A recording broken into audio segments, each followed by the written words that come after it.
In this episode, we're talking about the full range of indie games from the past week, from action like Greedland and Possessors to slower burns like Rue Valley and As I Began to Dream. All this and more on Indie Game Arcade.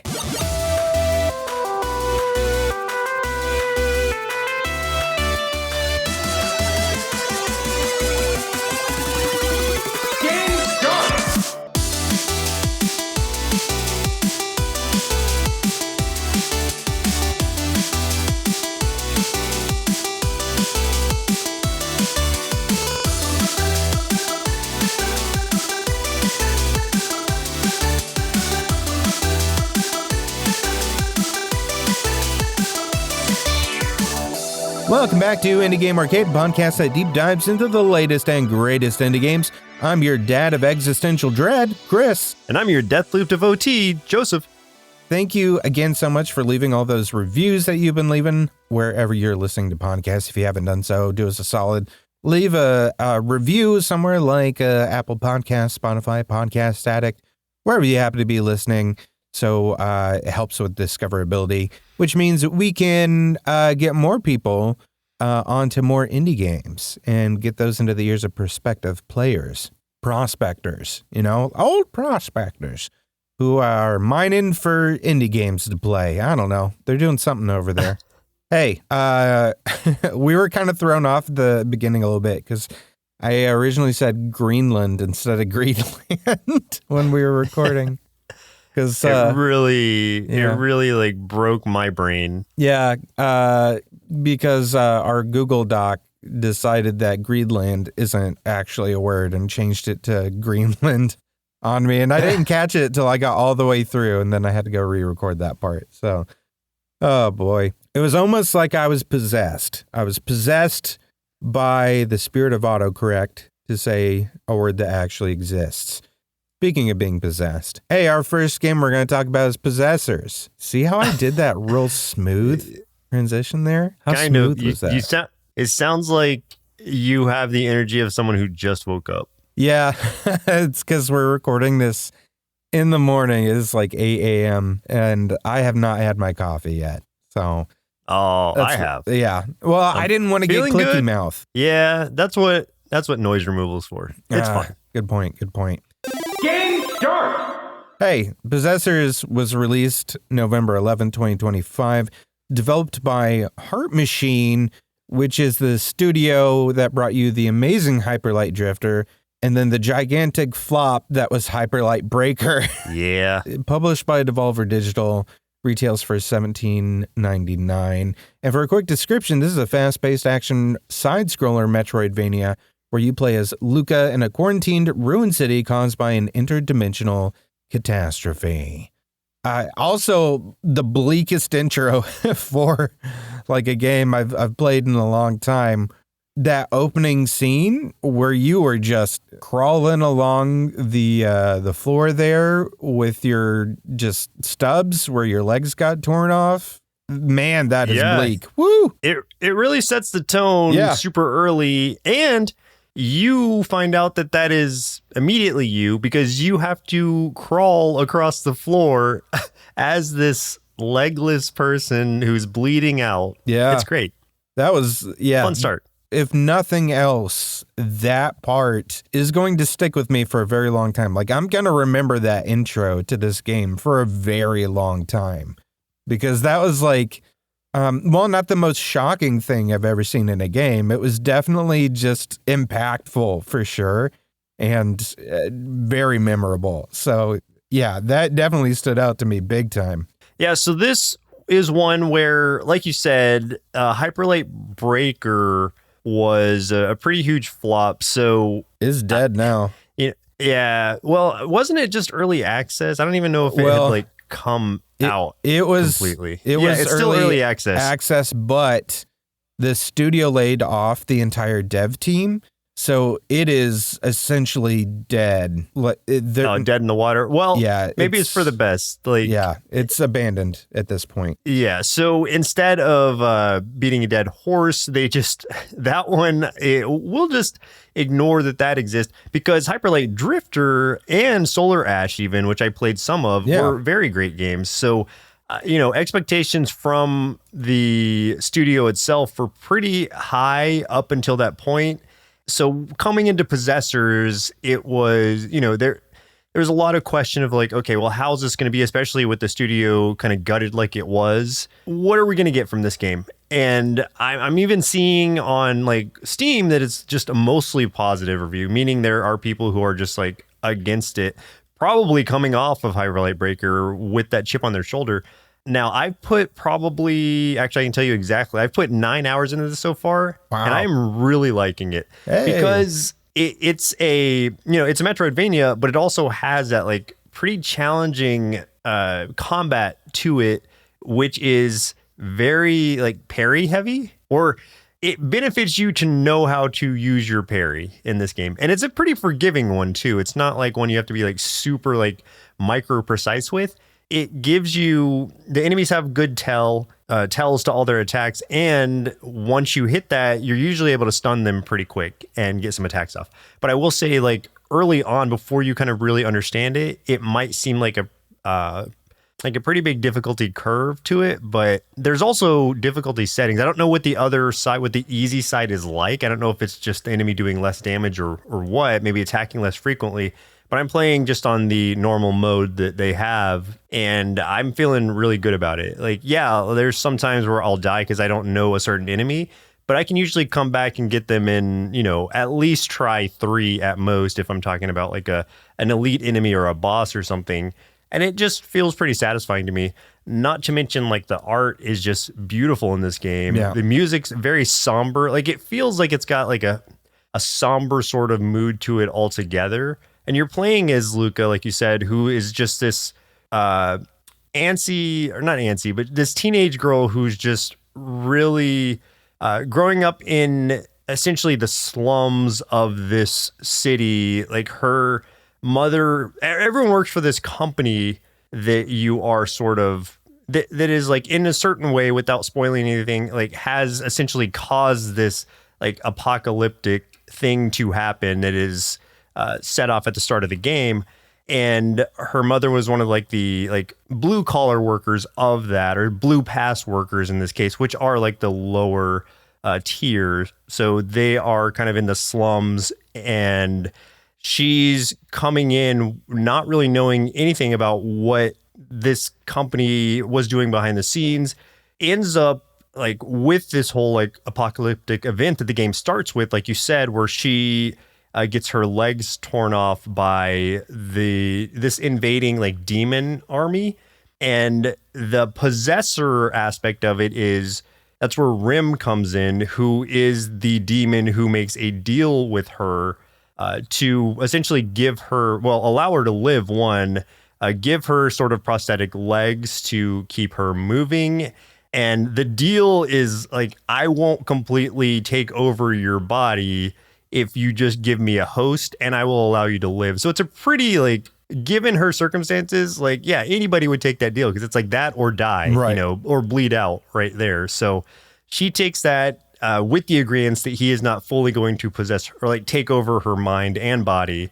And they're sort of in a shared mind state where memories are going to come up, and, both of them are going to question each other's memories because they're kind of like in a shared brain now. So it's like, hey, like, what is this about? Who is this person?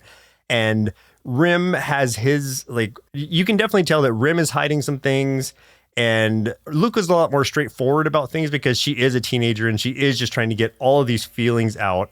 And it's really nice seeing the progression that, at least, where I am in the game, and I don't know how long this game actually is, so I don't think I'm even at the halfway point, though. Wow. Okay. At least like just the pace that I'm taking it. And you can tell that she's making some progress, but still has a chip on her shoulder for sure, based on her status and learning who to trust along the way. But the story does not get in the way of the combat and really like enhances it for me. And so I guess if you're more like story forward, like there's a good balance there, but it's not so much that it's like you're being interrupted by cutscenes like every 5 minutes or anything.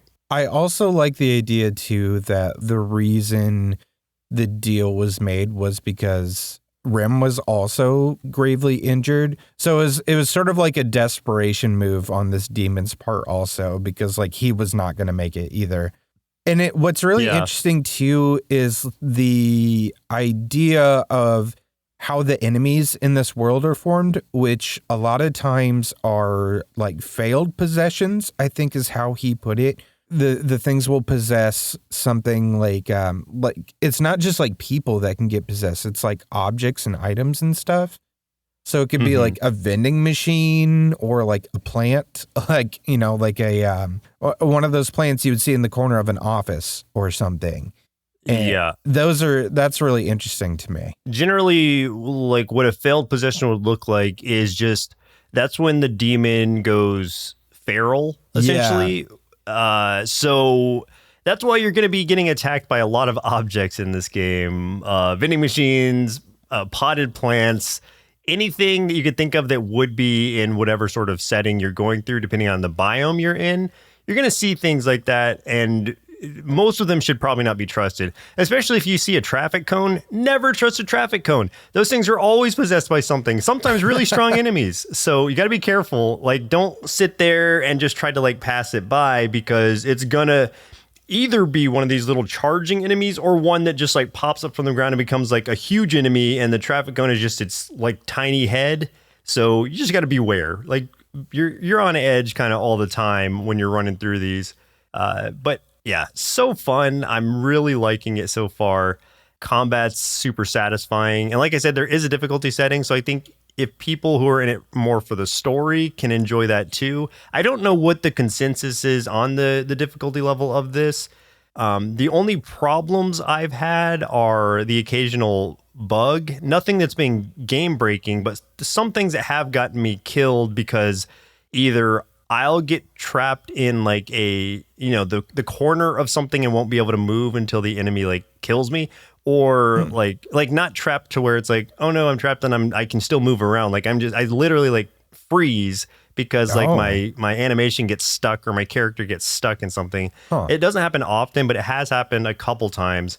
Or the enemy will get stuck in a loop to where there was this one time this boss got stuck behind a fire. And I could see what he was trying to do to like finish off his animation, but the way that he got caught in that, he couldn't come out of it. But he's not getting burned by the fire, and I can't touch him because like if I go to the fire, I'm gonna burn and die. So I had to eventually like keep trying to strike him from afar, but I couldn't. So yeah, eventually I had to just let the fire take me so I could come back and start that fight over. So there's been a couple things like that. Nothing that's like crashed the game, but it has like messed up my life. But luckily, since it is a Metroidvania kind of Souls-like in the way that you're respawning, I just kind of I died off, came back, got my my little soul gems, and then continued. I've seen some other reviews too talking about like very similar problems of getting stuck, or like getting stuck in walls and stuff, especially, and not being able to get out and then having to just die and then lose some progress because of that, which like, yeah, I get that. That's very frustrating. It makes me wonder what's going on internally over at Heart Machine, that one, like all the problems that happened with Hyper Light Breaker and then like firing and, laying off so many people. And then when we do see stuff like this with like, big bugs and stuff that, can cause some very serious frustrations for players, where the ball gets dropped as far as that kind of stuff goes, like maybe did like they expand the studio too quickly? I don't know. I wonder just kind of what happens. It could just be like a QA issue, like quality assurance. Maybe the testing team either got laid off or really like made sparse to the extent that not enough testing is going into it. It's nothing that's gonna, like, at most that would deduct like 0.5 points off something for me. Like it would go from whatever I would rate it to like if it was going to be a 5, it'd be a 4.5 or something. And not even that extent. It's like not a huge deal. At maybe like in the 9 hours I've played, this might have happened like 3 times to me. So I don't know if it's more frequent for some people, but it's not ruined my experience. I'll say that. Yeah. I mean, unlike Breaker, they are doing patches for this right away. So like they did patch notes. There's some patch notes available for literally the day after this launch. So on the 12th, they were fixing stuff. I'm guessing that they're going to keep continually working on this one. So I hope so. I really like it so far. You know, if you take the whole heart machine background issues out of it, this is like a really solid game. And so again, like take that chip off your shoulder and I think you'll have a good time with it.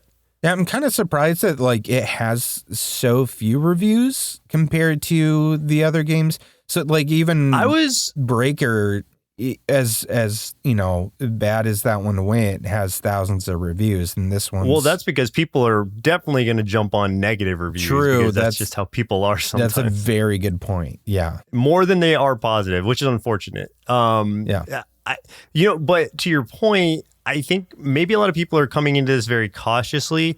Or if they have picked up the game, they just haven't gotten very far. Because even some of the first few bosses I've beaten, it was like the achievement said like 10% of other players have this. And it's like, well, it's not even anything crazy or a secret boss. It's just something I would have had to do to continue the story.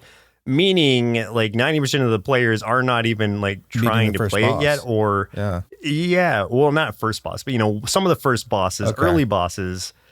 So that I think just the pacing of that, and again, it's like it was only released like 5 days ago as of this record, so maybe that's part of that. But it just feels like people aren't playing this excitedly. Yeah, and I think they should give it a chance. Honestly, like if you just take the whole heart machine out of it, then it's like it's worth giving a shot to, especially if you're a Metroidvania fan and you like semi-challenging games.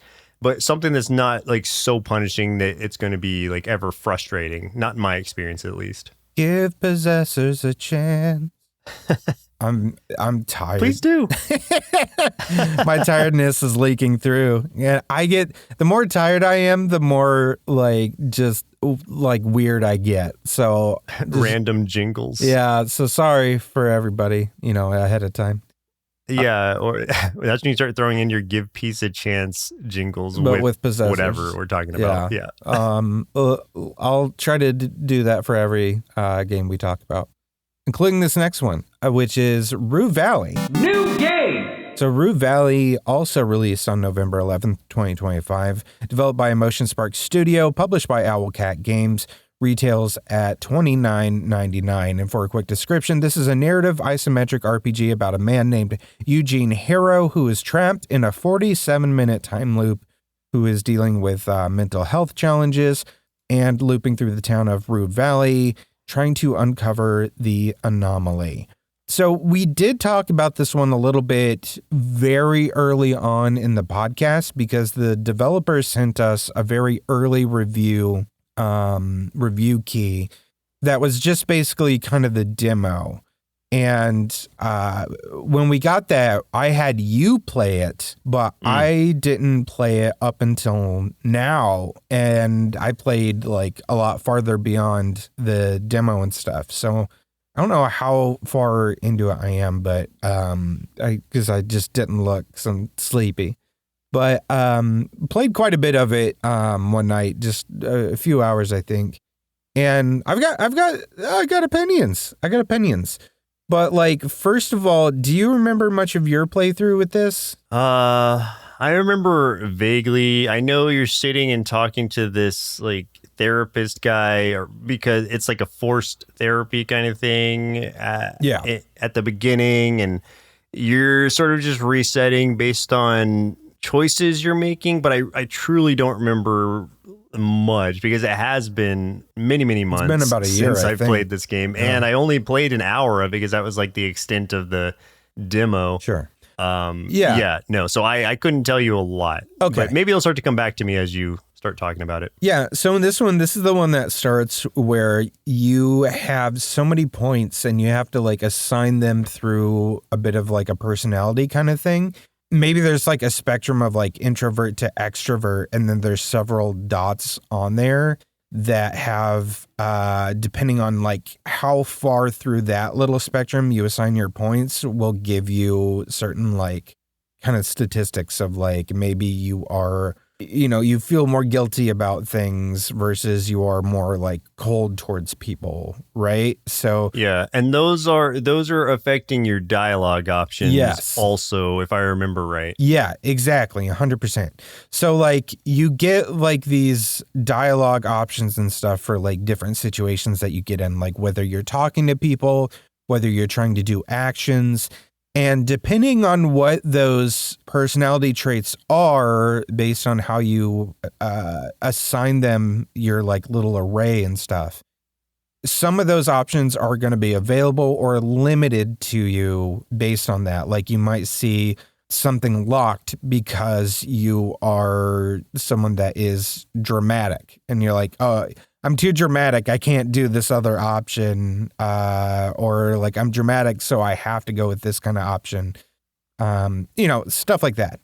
So that is like one of the big things that kind of starts off the game and starts your first amount of like how you go through this RPG of like finishing up this little bit of a therapy session, checking into your motel room, noticing like a car crash in the parking lot, and then getting like a weird phone call and like this big explosion in the distance that seems to be like a world-ending kind of explosion that wipes you out, and then you wake up and it's like you're at that. That's what it was. Yeah, then all of a sudden you're at the end of that therapy session again. It's like a 47-minute span of time from like 8 p.m. to 8:47 p.m. And you are stuck repeating that. What's interesting about it is that different things that you do can start to change your personality traits. So it's like, even though certain things are like locked to you or for you at the beginning, depending on those actions and stuff you do, like you still are changing because you remember everything.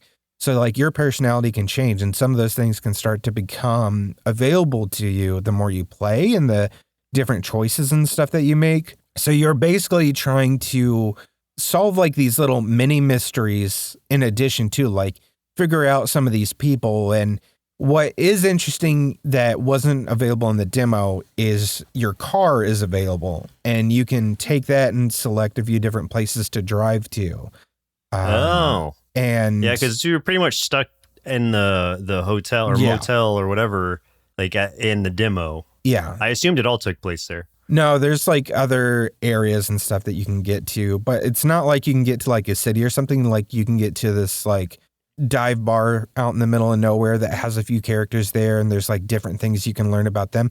But it's kind of like, as you do that, whenever things are, you like start over or you sleep, you get to take a look at sort of like a mind map of things, where like these tiny little things will pop up. You can sort of ruminate on those and try to find like little connections between those things, depending on how much willpower you have. So like you get that willpower essentially by leaning into doing something during your loop that is inspiring to you, like whether it's like you lean into one of your traits or something for like a decision or something that you make. You might get like a little inspiration point or something if that like decision that you make leads to something. Depending on how much willpower you have, then you can kind of ruminate on those things later and sort of start linking things and try to figure out, how is all this stuff connected? Because it's a web. Everything's connected. You just don't know how yet, and you're trying to figure that out. Or maybe you're just crazy because, who knows? Maybe you are. I don't know the ending of this yet. So that's a possibility. I'm wondering if there are multiple endings, or if it's like you really just have to min-max your personality to get to the point where it's like, okay, this changes off of this, changes off of this, changes off of this, and this gets me to the ending kind of deal. You know what I'm saying? I don't know what I'm talking about. Or is it all going to be like death if you make the wrong choice until you make the right choices all along the chain? Yeah, I don't know for sure, but from reviews and stuff I've seen, which like I will say the reviews for this game are mixed at the moment, that it seems like it's a linear ending. So I think it's all going to one space. So it's going to min-max to some degree. Yeah. What was your experience like? Well, I have mixed feelings about it as well, because there's things that I really, really enjoy about this. And there are things that really bug me about it as well. I love the mechanic. I think that's the thing that I love the most about it. I love the idea of these personality traits being the things that are sort of like either locking you in or out of different choices, but that those can change over time. And that's coming from, somebody that's very into the psychology and that kind of aspect. And of course, someone that's married to a therapist. So it's kind of like, those are part of my like everyday conversations at home, so it's like I'm very, very ingrained in that kind of world. So those ideas are just so appealing to me, and seeing that in a game is very, very interesting. And I love the idea of the game and how everything's connected and that you're trying to figure things out. I think the biggest issue I have more than anything is that this is a game that does not feel like it respects time for the player in any capacity, because there are so many instances where I feel like I have to poke and prod and poke and prod and poke and prod at certain actions to accomplish anything. I think you see that right away. Like one of the very first things that you do, and I mean one of the very first things, is trying to get the card to your room. And you have to go into like the main office of the motel. And the woman there is on the phone. And you have to like try to get her attention, but she's like really chatty on this phone. And with the kind of personality, I don't know if there was other personality traits that would have worked for me, but because I went and tried to play how I am as a person, and I had a very introverted guy, he couldn't get her attention. So I had to wait for her to end her phone call. But like she wouldn't just end her phone. Like I had to spend all this time literally doing other things to wait for that phone call to end. But all that stuff had to be done within that little room. Like it would not let me leave and come back and explore the area. I had to stay in that room, like that waiting room. So it was like sit down, play a game on your phone, and it would just go through like these little dialogue options of like, squish this, like tap the boss. And it was just like a lot of stuff like that, waiting for time to pass. And like, that wasn't enough. I had to do something 3 times like that for like so much time to progress. Yeah, in game I vaguely time. remember doing that. Yeah. And I think if you are a very patient person who is okay with things like this, maybe that's part of the challenge of this game, or maybe the message is sending is like you really need to just be patient, let things progress, and kind of take your time absorbing what's going on instead of trying to distract yourself with small things or thinking like, I'm going to leave this room, go talk to 5 other people, then come back when she's done with the phone call. It's like, yeah, it maybe that's something you would think you could do, but it's forcibly preventing you from doing that to try to get you locked in. 100%.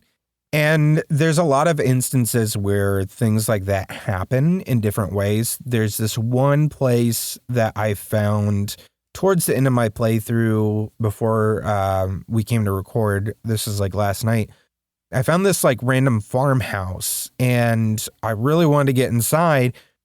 And the only way was to try to like break down the front door of it.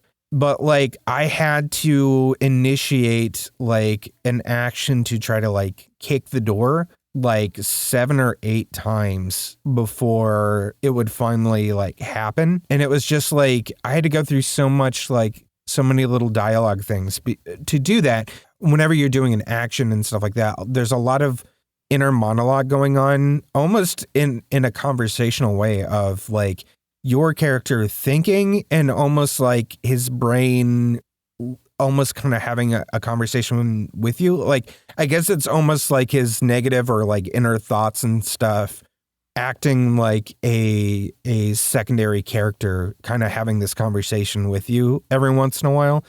And it's like having to go through stuff like that back and forth while you're trying to commit to actions. And it's like having to go through all this dialogue and stuff just to be like, okay, I want to kick the door again. Let me kick the door again, and it takes so much time to accomplish the easiest of tasks sometimes that would get very frustrating for me. I'll say this is one of those things where this isn't the type of game that I normally enjoy playing in general. So it's hard for me to speak on whether or not this one is more or less annoying than any of those games would be to me. You know what I mean? Yeah. So I don't really have a good base for how this game is in comparison to other games like point and click story driven games. Yeah. You like these games though. So I think I would trust what you're saying about it is this one you would recommend? If I'm coming into it and you're like, I just come to you one day, I'm like, dude, I want to play a point and click story game, point me in the right direction. Would this ever be one you would say, try this one out? I think you'd like it.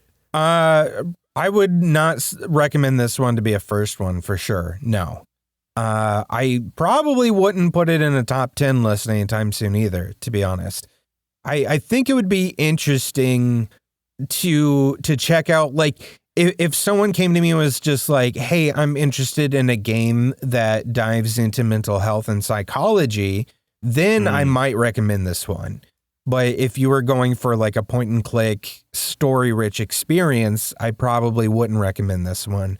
Especially because I just feel like the choices you make don't hold as much weight as they could either. Well, especially since they're all being reset every day.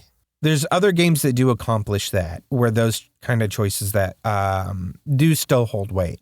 There's one that came out this year where they did a good job of that, which was Culebra and the Souls of Limbo, that does the time loop thing, but the choices feel good and you do feel the weight of the choices that you make, where it's and to be fair, that one's very linear too, but when you do have to make those choices, they feel way more impactful. I don't feel it as much with this one, but I do think it's got a very interesting story, and it's one that I do want to kind of see through at least a little bit more and see where it's going, because the hook of the mystery is very good, and from that standpoint, I'm really enjoying it. Visually, it looks really cool too. I like the art style a lot. Yeah, it's got a very Disco Elysium kind of look to it. And I know that that's been sort of a comparison that a lot of people have made, at the beginning of hey, this might be the new Disco Elysium. I would say definitely not the new Disco Elysium. But if you like that kind of style, it does look similar to it. But as far as gameplay and stuff, I would say no. But Disco Elysium, your choices matter because you're not. I mean, I've never played it, but I don't think your choices reset. The choice you make is what you stick with throughout the game. And I think that makes a lot more of those options feel more impactful. Whereas this one, since you are just well, I guess I'll try again tomorrow kind of deal. It's there is something to that, but I don't know if that works for this type of game. You said there were others like it, though. I don't know enough about this particular subgenre to speak on them. Maybe you got to start playing that subgenre. Let me. I don't think I do. I want to get you in there. I think I'm good. One thing that you brought up, though, was the idea of maybe this is a game for patient people. It's forcing you to sort of sit and be more patient and stuff like that. I think there's something to be said for games like that. I just think that this game is not sort of advertised that way, or, it isn't presented in that kind of fashion, unlike a game like Wonder Stop, which came out at the very beginning of the year, which Wonder Stop is very much showing you that this is a game about slowing down and being patient and being in the moment. Whereas this one is very much about hey, there's this mystery, you're in a time loop, let's figure what this is, and also try not to go crazy as we do it, because I don't know, we might be crazy because we don't know anything about our character's past going in. But the idea of having to be so patient is not self-evident until you are in the weeds and you're why is it taking so long to commit to this action especially when I only have 47 minutes and it ticks down every time you do something. It's interesting that you bring up Wanderstop because that's one that I think would work less for me than Rue Valley would. And what I mean is like in Rue Valley, your choices matter because they're driving the story forward. They just reset and you have to make them over again and do them in a certain way. Yeah. But in Wanderstop, your choices don't matter because nothing matters, because that's the point of the game, is just to chill and just live in this world of relaxation. And as a not patient person myself, that would not work for me at all. I would just feel like I was getting nothing done. I need to have like I need to accomplish things. I need to feel like I'm progressing in some way. So a game without progression would be the anti-game in my brain, because I would just feel like nothing was getting done. And that would just really be hard for me. I'll challenge you on this. There is a progression in Wanderstop. It's just very different than what most games it's just like a self-paced thing of like, you don't have to do anything. You just do it at your own pace as slowly as you want to. That is true. Yes. Yeah. So and that's nothing against that game. I just am speaking for my own like personality and how I approach games, because I know like this was like highly regarded and it's a beautiful game. And I think it is like an important message to send, that sometimes you do need to slow down and do things like that. But it's hard for me to just slow down and do things like that. So it's not for me, but I understand its impact. Power up! Hey, if you're enjoying this episode so far, do us a favor, throw us a like, follow, share the episode or the podcast with folks who love indie games so we can get more of these game recommendations out there and support indie game devs.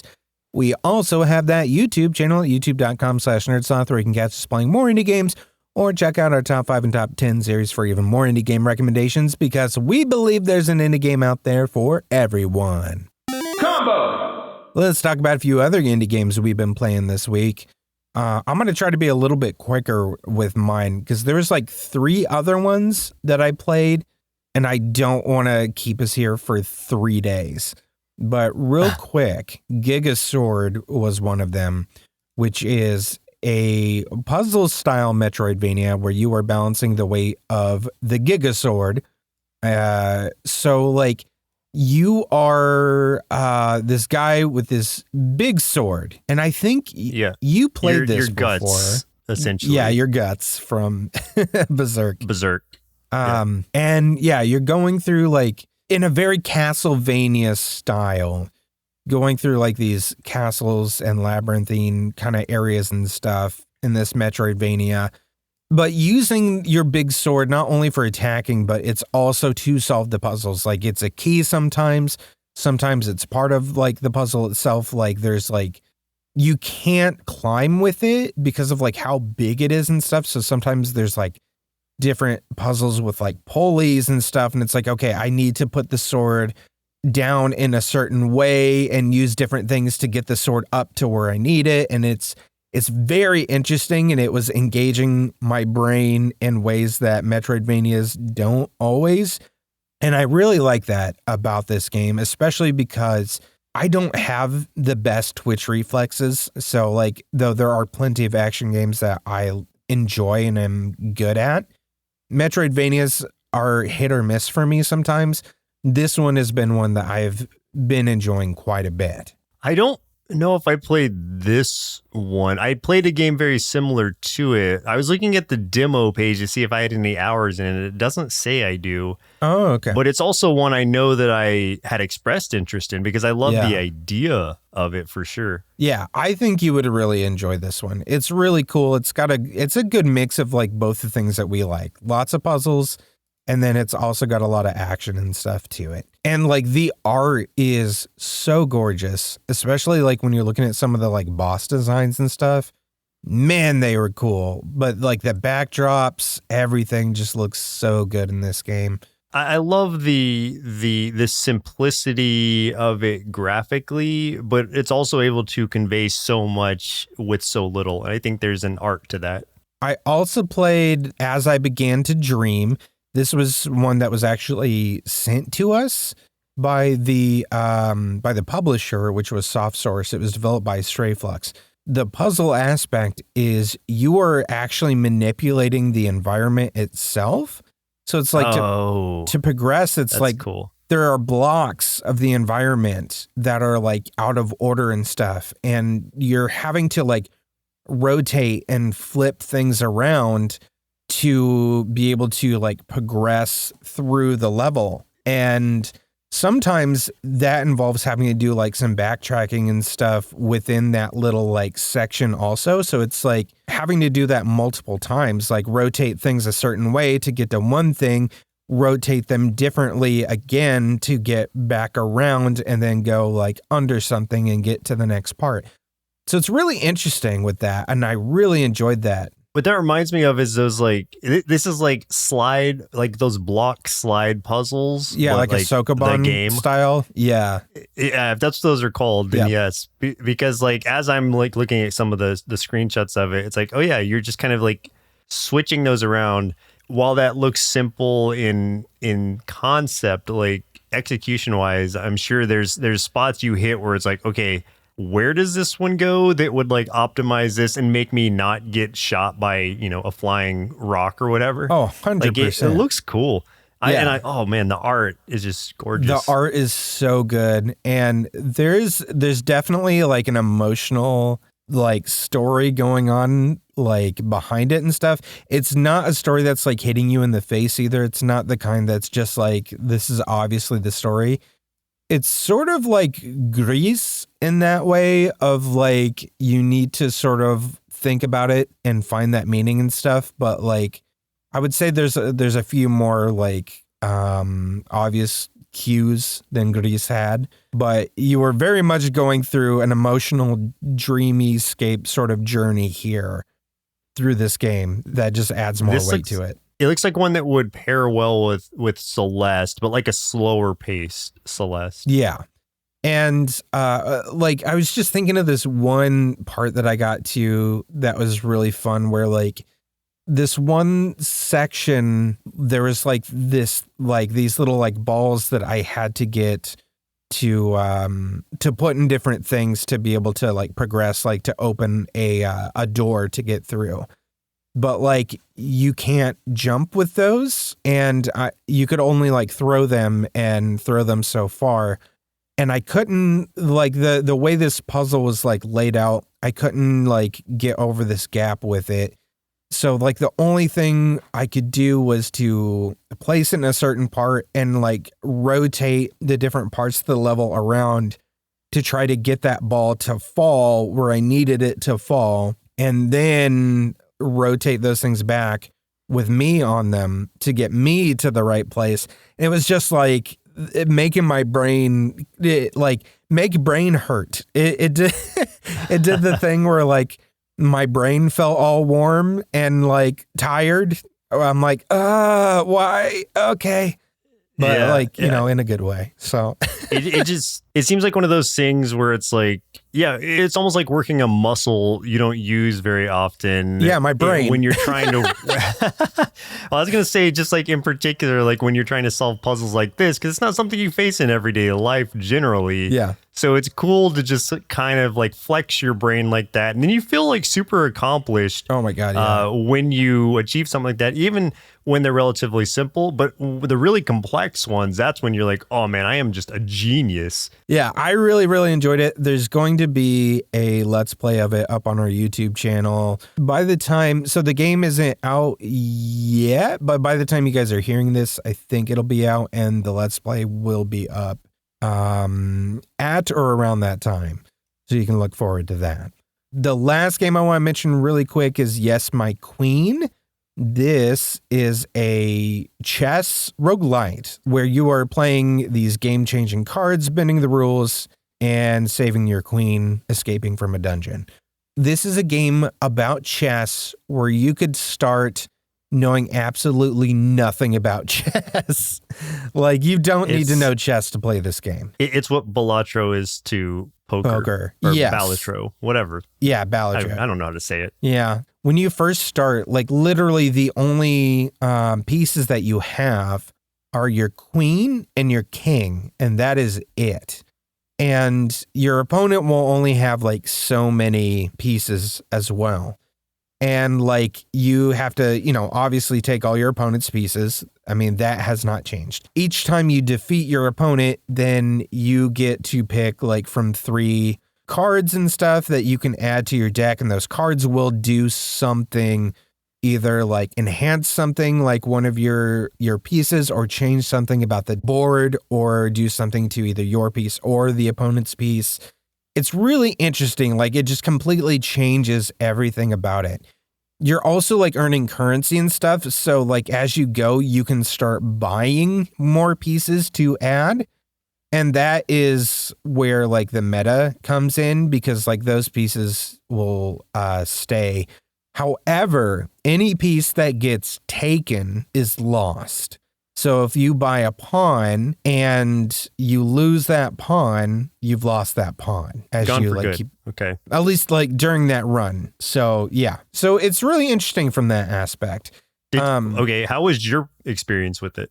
I'm not sure if it's one that I'm going to keep going with.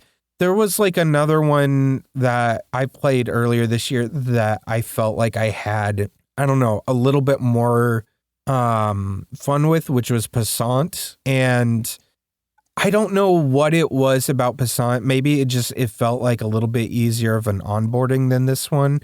Like this one just, there's something about it, and I don't feel like I have a really good way of putting it. There's something about this one just didn't click for me the way Possessor did. But I think it's a really interesting aspect.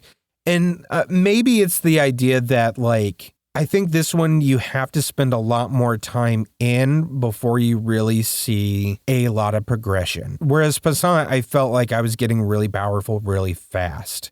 I think part of that is because the pieces are pretty expensive for the most part. Like if you want to buy stuff, like there's multiple times I would get to like the little points where you could buy something and I didn't have enough money. So yeah, I don't know. Huh.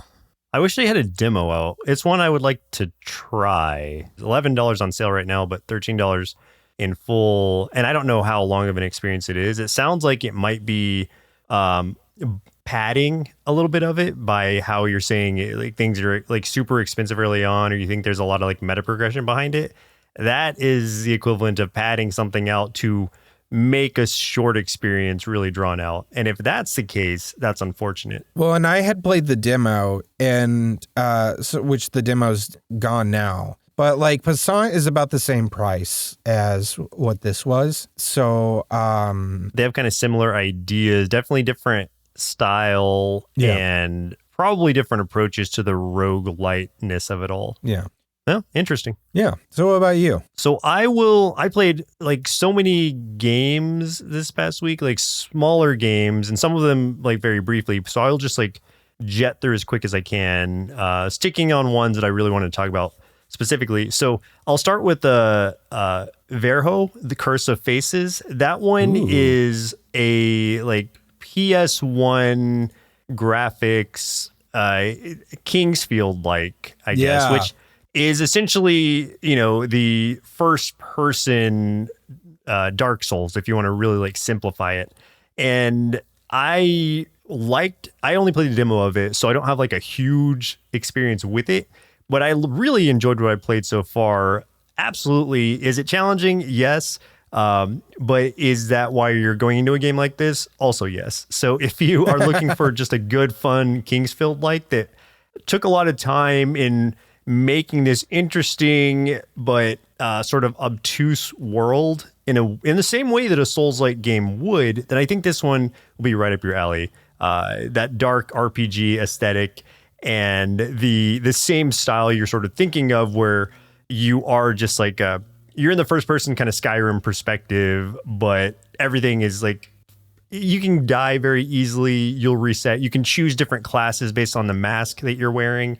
Overall, really cool experience. I won't dive too deeply into it, but yeah, I think if you like this type of game, this will be one you really get behind. Yeah, I was hoping you would cover this one because I'd seen it and it looked really cool. It is. I love the return to form for like this PS1 style. I don't know, just like, I didn't even It's that I didn't even own a PS1, but it's just like the nostalgia of seeing this style again. Yeah, it's just that blocky pixel aesthetic. Like there is a real appeal of that to me. I don't know if it's nostalgia of playing games like that or if it's just a cool style that's going to be timeless. And I think that's the case, honestly. Yeah. Like I have a PS1 now, but I didn't have one growing up. But it's like, yeah, I don't know. Like this game is definitely worth trying out. There's still a demo out, honestly. So you give it a shot if you think you'd like it. And I think you will like it. Heck yeah. So the other games I wanted to start talking about. So,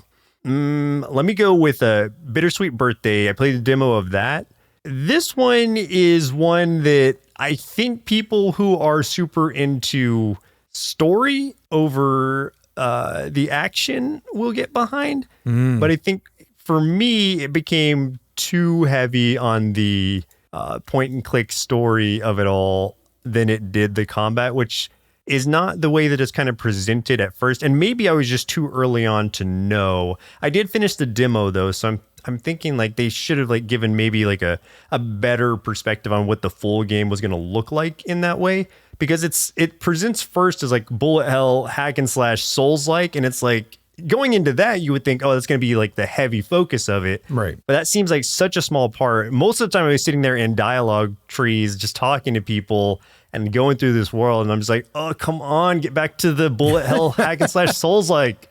So I don't want to like discount this game because of that, but I just want you to know going into it, know what you're getting yourself into, and the story is more of the focus of it. So that story rich tag is true here. I think there's something interesting going on behind the scenes. The story is engaging.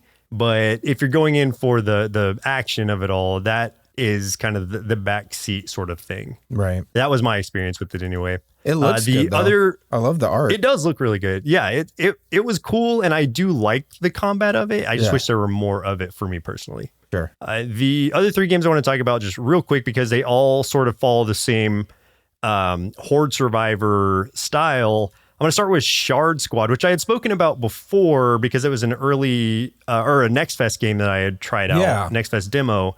This is the creature collecting kind of Pokemon-like action roguelike horde survival game where you're choosing a starting Pokemon or starting shard. I don't know what they're called, shard creature, and you are just trying to survive this like wave of enemies in that way you would expect. Like some of your attacks, like you're powering up through just those like three choices on the screen as you level up.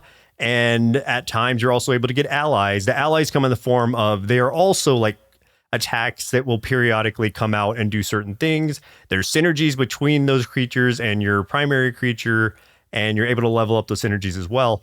Where this falls off for me, because like in theory, it's like a really cool game with like fun combos you can make. And they specifically are like, you've got fire, you've got water, you've got lightning, things like that. Yeah. But at the end of the day, this game is just too strict in the power balance of it all, where you don't ever feel like you're getting what you kind of look for, what I look for in games like this, which is I just want to sometimes just run into a crazy build that is, maybe I'm a glass cannon because I've only powered up my attack, but I'm super squishy. I want to take that risk reward, and it doesn't seem to be much risk reward to this. It's more just like, there's not risk or reward. Honestly, it doesn't feel you're getting enough for what you're doing, and you're not having to risk anything because like you can't really get to a point where let's say, and were times that just to try it out, I was like, let me put everything into my main attack, like not the cooldown of it, not the area effect of it, just the damage of it, pure damage, so I can just like melt single targets or something. Yeah. And that never happened. Like I never reached that point, even when I had it powered up to the max of what it could go, which is a lot. It's like at least 10, maybe 9 or 10 different like power-ups to the same attack, and that's maxed out. And I still wasn't doing enough damage to like finish off enemies in it was one of those things where it felt like it was like a 1% increase or 2% increase or something. It's not, where it's like so incremental that it didn't have any bearing. So like, that it didn't feel different to me. And that's where this game kind of let me down. And I hope they patch this up in the future. I know it's getting positive reviews, and I think this is just people like playing the first level or two, because those are easier. But once you get to like the 4th or 5th biome, that's when you're going to really start to feel that power creep come on, where the enemies are so powerful and damage spongy that you're like, okay, I can finish this level, but it doesn't feel fun because I'm kind of struggling the whole way through. Even if I'm trying to target a specific build, it just never feels like I get to optimize it to the point where it's like, this feels rewarding. Like I tried to make all my attacks like gigantic and have a huge area effect. It's like, okay, cool, you can do that, but you're going to do so little damage that it doesn't matter. You're just going to be doing like splash damage in a wide area, chip damage basically. So that's where this game fell off a little bit for me. I think, can it be patched? Yeah. Will it be patched? I don't know. Seems like the reception of this is very positive, but I also think that I don't know. I just wish that the build variety felt more like a variety and not just like, I need to do these certain things just to finish this level because everyone's so damage spongy. So that was where that kind of like let me down a little bit. I did end up buying the game like prior to having played all this because I really like the Next Fest demo. So it's just unfortunate for me. Will I finish it? Maybe. I don't know. I just hope that there are some patches that make you feel a little bit more powerful. At least it was a small price point. Like, it's like under $7. Yeah. So I don't want to make it sound like I didn't like this game. Like I like it. I didn't love it for the reasons that I stated. Yeah. Now games that were a surprise to me and that I did end up loving. The one you talked about earlier, not Greenland, but Greedland. that has the kind of like build variety and craziness that I really like about these games, where it's like, do I want to have like 10 machine guns like coming out of my mech? Yeah, then let me try that. Will it work? I don't know, but I'm going to try it. It's going to be crazy looking. And so that's the kind of stuff you can do in that. It's the same type of like roguelike, but it's like a twin stick shooter, bullet hell, or bullet heaven, whatever you want to call it, horde survivor game.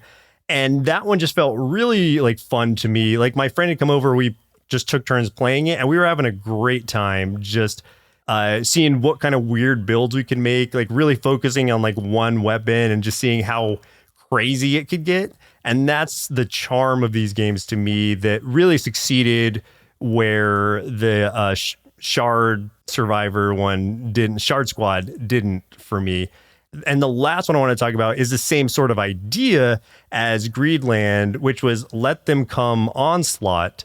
And that's the same style as far as like, Horde Survivor, everything like that, even the same like 3/4 perspective, but it's a sci-fi survivor roguelike and a lot more simple graphically. But I really like the way the weapons feel and how you're able to power them up. And then once you power up a weapon to like level 9, it has some sort of like evolution basically. And so the final like level 9 of it is like the most powerful version of it. And then it becomes like let's say it's a flamethrower, then maybe your flame just turns into like either a gigantic fireball or something. It'll be like a different sort of ability than your weapon has been previously, but it'll be way more powerful. So it rewards putting points into like one thing. Not that you shouldn't have some variety and other weapons there, because you can have up to 5 weapons at the same time going on, but it does benefit you to focus on one to some degree, just so you can get that advanced version of it. And this one also just felt really cool. As far as I know, there were only like 2 characters you can play as, your regular soldier guy and then a psychic that you unlock a little bit later. And she was really fun to play. They have completely different play styles, where he has a dodge. She has some kind of like psychic burst that just like clears enemies around her. It's simple, but really fun in the way that Shard Squad wasn't, because your choices feel impactful. And this all goes back to even Rue Valley, where it's like when your choices don't feel like they're having any impact, it just isn't really a rewarding experience. Yeah. I also like that this one in particular kind of like looks a little bit, reminds me of like, it'd be like Helldivers as a Horde Survivor sort of game, you know? Like, yeah. I like that. I like that a lot.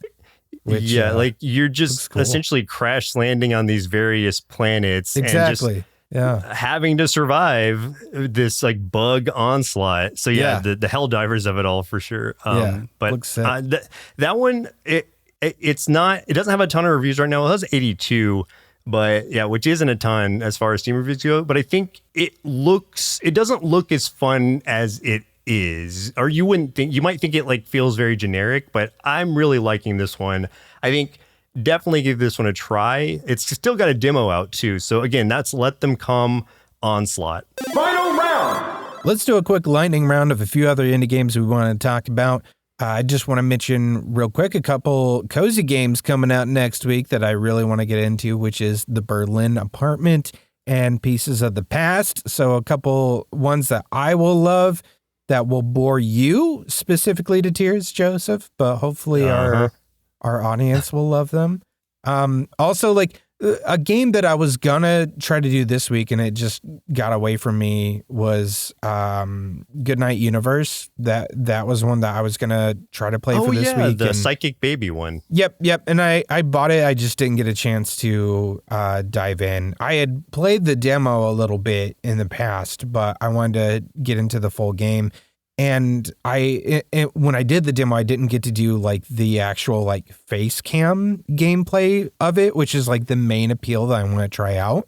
I don't know if you knew that, but like it's like you can just do it with a controller, but it can utilize your camera to watch your face, and you can use facial expressions and your eyes to play the game. Yeah, I think that's the same studio that did the one where you blink to make things happen in this. Yep. Oh, is that what it was? Yeah. Different studio, I think, but like same developers. I think that did they like branch off or something? I think so, but it is the same guys that did it at least. So, cool. And then here's one that is coming out that I did want to mention just because I think you'll like it, which is Terrifier, the ARTcade game, which is an arcade beat 'em up. Is that literally based off the Terrifier franchise? Yeah. Oh, nice. I just felt like you should know about that. Adding that to my wish list and going to download the demo. Yes, I would like, because I enjoy the Terrifier movies. I've seen all 3 of them.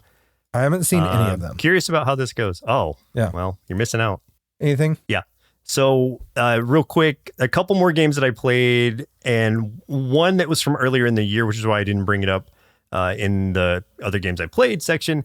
But the Eclipse Breaker, I played the demo of that. Really enjoyed it. I don't want to speak on it too much, but it is like I like the style of the action RPG thing that it has going on. It feels like I want to say also like a PS1 game, but not only visually. This one just feels like it would be. And it almost has like a puzzle aspect to it in the way that you're kind of going through things. It's turn-based a little bit, more timing-based than turn-based, I guess, because you're kind of letting your powers charge up. The enemies are charging up their powers. You do have the ability to counter and dodge things.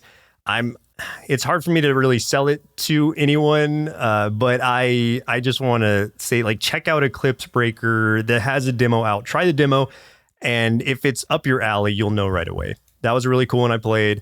One of the other ones was Disco Samurai. Same deal, except Disco Samurai is one where you're kind of like, it's not an isekai, but you are a regular person who there's this virtual world that people go into where you are kind of like, samurais, or not even samurais, but you're like futuristic samurais. And the combat of this one is really cool and like very timing based, where it almost feels like it is sort of a rhythm game in that sense, where you have to like match these beats and like stay on beat to certain things. And there's spots where you need to double tap it and things like that. So this one was coming off of a Rift of the Necro Dancer. This one was a fun one to jump into, different style of game entirely. And you're just like, your combat is kind of specific to different rooms and things. But I really liked the demo that I played of that one. So a sort of a timing-based beat 'em up, which was cool. A rhythm-based beat 'em up. Yeah, it looks awesome. Yeah, it was really cool. Last one I want to talk about is Dino Path Trail. one I had not heard about, but I was just kind of looking for other sort of like roguelikes I could play from earlier in the year. This one came out in February, actually. And you are you're traveling through the Wild West, but the Wild West is dinosaurs still exist. So you've got like outlaws, cowboys, things like that, but also dinosaurs. You have your own Triceratops who is back at your base, which you can pet. And I constantly did. I don't know that does anything, but it just feels satisfying every time you go back to camp to pet the Triceratops. And as you're going out, you're fighting other dinosaurs, you're fighting other like outlaws, bandits, things like that. And you're essentially trying to get sort of revenge on this person who took out either friends of yours. I don't remember the exact like story of it, but the way that the progression works is as you're stealing dinosaur eggs from these bases. Like you're collecting different items like guns and things like that, but you're stealing dinosaur eggs from their nest. They'll fight you for it, of course, but you have to take them out. And then once you get those eggs, that's where the choice of, okay, this will give me this kind of power up goes. Let me put this raptor egg in here. What 3 options does it give me once I put it into this like into this slot? And then that will give you those 3 options of like, okay, how do you want to power up your weapon or your dodge or whatever? So it was just a really cool, really cute experience. I had actually, did I buy this or did I just play the demo? I'm just playing the demo of it right now, but I really enjoyed the demo of it. So I'm probably going to pick it up. It was one I hadn't even heard anything about, which was surprising to me. It's got positive reviews, but just only 86 right now on Steam. So I don't think it was really like either advertised well or just people just didn't know about it. But one to check out for sure if you like dinosaurs and cowboys. And who doesn't? Yeah, you had me at dinosaurs and cowboys like right away. Like that just sounds awesome. I love that idea. Yeah, it's really cool. Game over. Hey, if you had a good time listening to this episode, stick around for the bumper to learn how you can help support the show and all the things we do here at Nerd Sloth Creative. You can also check the show notes for our link tree, which will take you to our social media, Discord, merch store, and tons of other cool stuff. But I would like you to get in touch with us and let us know what indie games you've been playing and help us elevate these games so we can help support these indie game devs. That's game over for us. My name's Chris. I'm Joseph. And we'll continue on the next episode. Continue. Indie Game Arcade is recorded and produced by Nerd Sloth Creative. If you're looking for more gaming content, head over to youtube.com/nerdsloth for indie game let's plays and recommendations. If you'd like to support the show, head over to patreon.com/nerdsloth, where you can select a pledge and receive access to hundreds of hours of bonus content from everything at Nerd Sloth Creative. If you're an indie game developer and would like us to review your game or explore other opportunities, send an email to nerdslothcreative@gmail.com with the subject line Indie Game Arcade. Thanks for listening, and keep supporting indie game devs.